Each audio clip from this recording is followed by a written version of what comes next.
اللہم صلی علی۔ اللہ تبارک و تعالی نے قرآن حکیم میں ارشاد فرمایا ہے کہ اے میرے مومن بندو،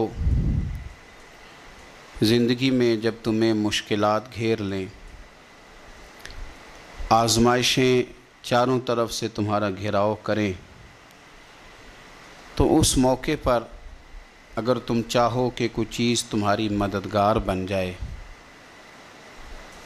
تو پھر تم نے اس طرح کرنا ہے کہ صبر اور نماز سے مدد طلب کر لینی۔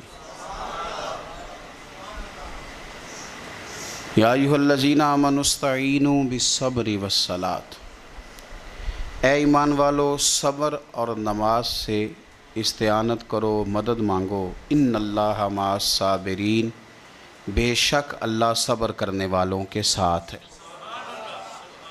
صبر اور نماز سے تم مدد طلب کرو، مدد مانگو، اللہ صبر کرنے والوں کے ساتھ ہے۔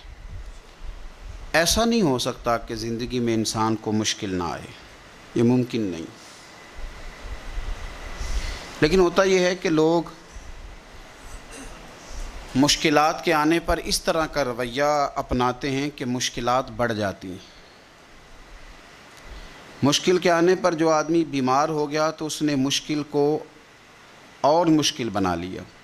کسی شخص نے بڑے سخت لب و لہجے کے ساتھ آپ کے ساتھ گفتگو کی اور آپ نے جب اپنا بلڈ پریشر بہت ہائی کر کے اس کو جواب دیا تو آپ نے اس مشکل کو اور زیادہ بڑھا لیا۔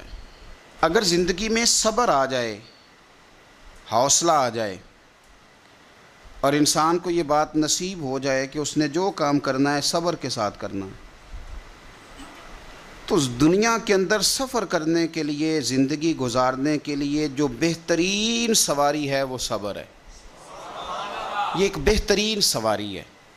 میرے نبی کریم صلی اللہ تعالیٰ علیہ وسلم نے ارشاد فرمایا کہ جب اللہ تعالیٰ قیامت کے دن صبر کرنے والوں کو جزا دے گا نا، اور اللہ تبارک و تعالیٰ انہیں اپنے انعامات سے نوازے گا، تو فرمایا جن لوگوں نے دنیا میں سکھ اٹھائے ہوں گے نا، بہت زیادہ زندگی آسانی میں گزاری ہوں گی، وہ بھی صبر کرنے والوں کا انعام دیکھ کر خواہش کریں گے کہ کاش ہمارے جسم لوہے کی کینچیوں سے کاٹ دیے جاتے، تو آج ہمیں بھی یہ والا اجر ملتا جو ان صابرین کو دیا جا رہا ہے۔ بڑی طبیعتوں میں جلد بازی، آہستہ آہستہ تلخی، اور چونکہ یہ تیز لوگوں کا زمانہ ہے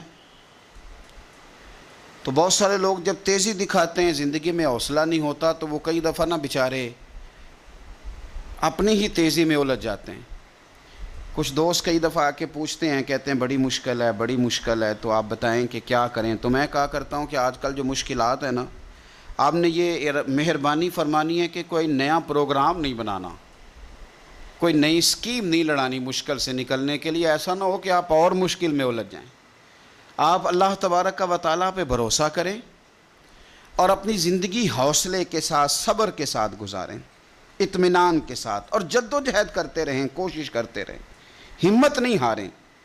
ایک وقت لگتا ہے، ایک ٹائم لگتا ہے۔ اگر اللہ کے پیارے حبیب صلی اللہ علیہ وسلم کو انقلاب برپا کرتے 23 سال لگ گئے، تو آپ کو کیا جلدی ہے؟ تھوڑا سا آپ وقت دیں، تھوڑا سا آپ رکیں، تھوڑا سا صبر کریں۔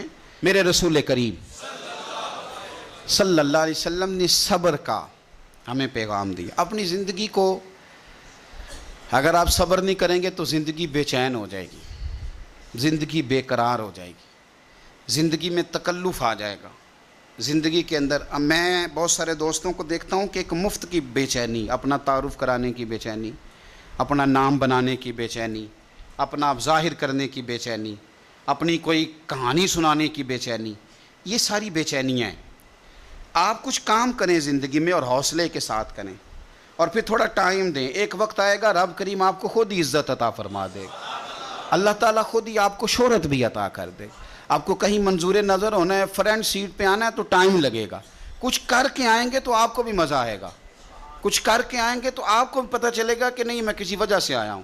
بلا وجہ آ جاؤ گے تو بلا وجہ جو کرسی مل جاتی ہے وہ بلا وجہ چھین بھی جاتی ہے، تو کسی وجہ سے ملتی ہے تو پھر اللہ تعالیٰ اسے دوام بھی دیتا ہے۔ اپنی زندگی میں حوصلہ، صبر، میرے نبی کریم صلی اللہ علیہ وسلم نے فرمایا میرا رب کریم جب کسی کو بیمار کرتا ہے نا تو پھر اللہ فرشتوں کو بھیجتا ہے، فرماتا جب پتہ کر کے آؤ کسی سے میری شکایت تو نہیں کر رہا، تو فرشتے جا کے عرض کرتے ہیں مالک اس کے پاس تو جو بھی آیا نا اس نے یہی کہا کہ الحمدللہ جس حال میں اللہ نے رکھا ہے میں راضی ہوں، اس نے تیری شکایت نہیں کی، اس نے تیری رضا پہ اس بیماری کو تیری طرف سے آزمائش سمجھ کے قبول کیا۔ میرے نبی کریم علیہ الصلاۃ والسلام فرمانے لگے رب فرماتا ہے فرشتوں گواہ ہو جاؤ، اگر میں اسے اس بیماری سے شفا دوں گا تو جو اس کے پاس خون ہے اس سے بہتر خون اسے عطا کروں گا، اور جو اس کے پاس گوشت ہے اس سے بہتر اسے گوشت عطا کروں گا، اور اگر میں اسے اس بیماری میں وفات دوں گا تو پھر میں اسے جنت عطا کروں گا، اگر شفا دوں گا تو بہترین شفا دوں گا، اور اگر وفات دوں گا تو پھر جنت دوں گا۔ جب آپ حوصلے کے ساتھ چیزوں کو قبول کرتے ہیں، جب آپ کی طبیعت کے اندر صبر چھلکتا ہے، جب آپ کو محسوس ہوتا ہے کہ اب ہم کچھ تو حوصلہ تیزی کے ساتھ لوگوں کے اندر سے حوصلہ رخصت ہوا ہے، اور میں دیکھتا ہوں کہ شکایتیں، شکوے، پریشانیاں، اور ہر بات میں لوگ یہ کہتے ہیں کہ جناب بڑی بری حالت ہے، پتہ نہیں کیا بننے والا ہے، جلدی سے کوئی معاملات ٹھیک ہو جائیں، اور بعض سنگی اس طرح کی باتیں بھی کرتے ہیں، وہ کہتے ہیں جناب میں تو نمازیں بھی 5 پڑھتا ہوں، میں تو روزانہ سویرے قرآن پاک بھی پڑھتا ہوں، تو میں اکثر پوچھتا ہوں کہ آپ قرآن پاک اس لیے پڑھتے ہیں کہ آپ کی دکان زیادہ چلے، کہ یہ اس لیے پڑھتے ہیں کہ اللہ راضی ہو جائے؟ آپ یہ تو دیکھیں کہ آپ عبادت کر رہے ہیں کہ تجارت کر رہے ہیں۔ ٹھیک ہے عبادت سے تلاوت سے رزق میں برکت ہوتی ہے، پر مقصود برکت نہیں، مقصود تو اللہ کو راضی کرنا ہے۔ تو ہم بڑی ساری جگہوں پر جلد باز ہیں۔ دیکھو اللہ تبارک و تعالیٰ نے ہر چیز کا ایک وقت مقرر کیا ہوا ہے، اور اپنے وقت پر وہ چیز انسان کو نصیب ہو جاتی۔ اگر آپ کے مزاج میں تحمل ہو، اگر آپ کی آج ٹانگ خدا نخواستہ کسی کی ٹانگ فریکچر ہو جاتی ہے تو کوئی ٹیکہ ایسا نہیں بنا کہ ابھی لگے گا اور 20 منٹ کے بعد آپ اٹھ کے چلنے لگ جائیں گے، ایسا ہو سکتا نہیں۔ آپ کو آپریٹ کرانا ہے، 1 مہینہ دینا ہے، دوائی کھانی ہے، پٹیاں کرانی ہیں، وہ اپنے وقت پہ جا کے ٹھیک ہوگی۔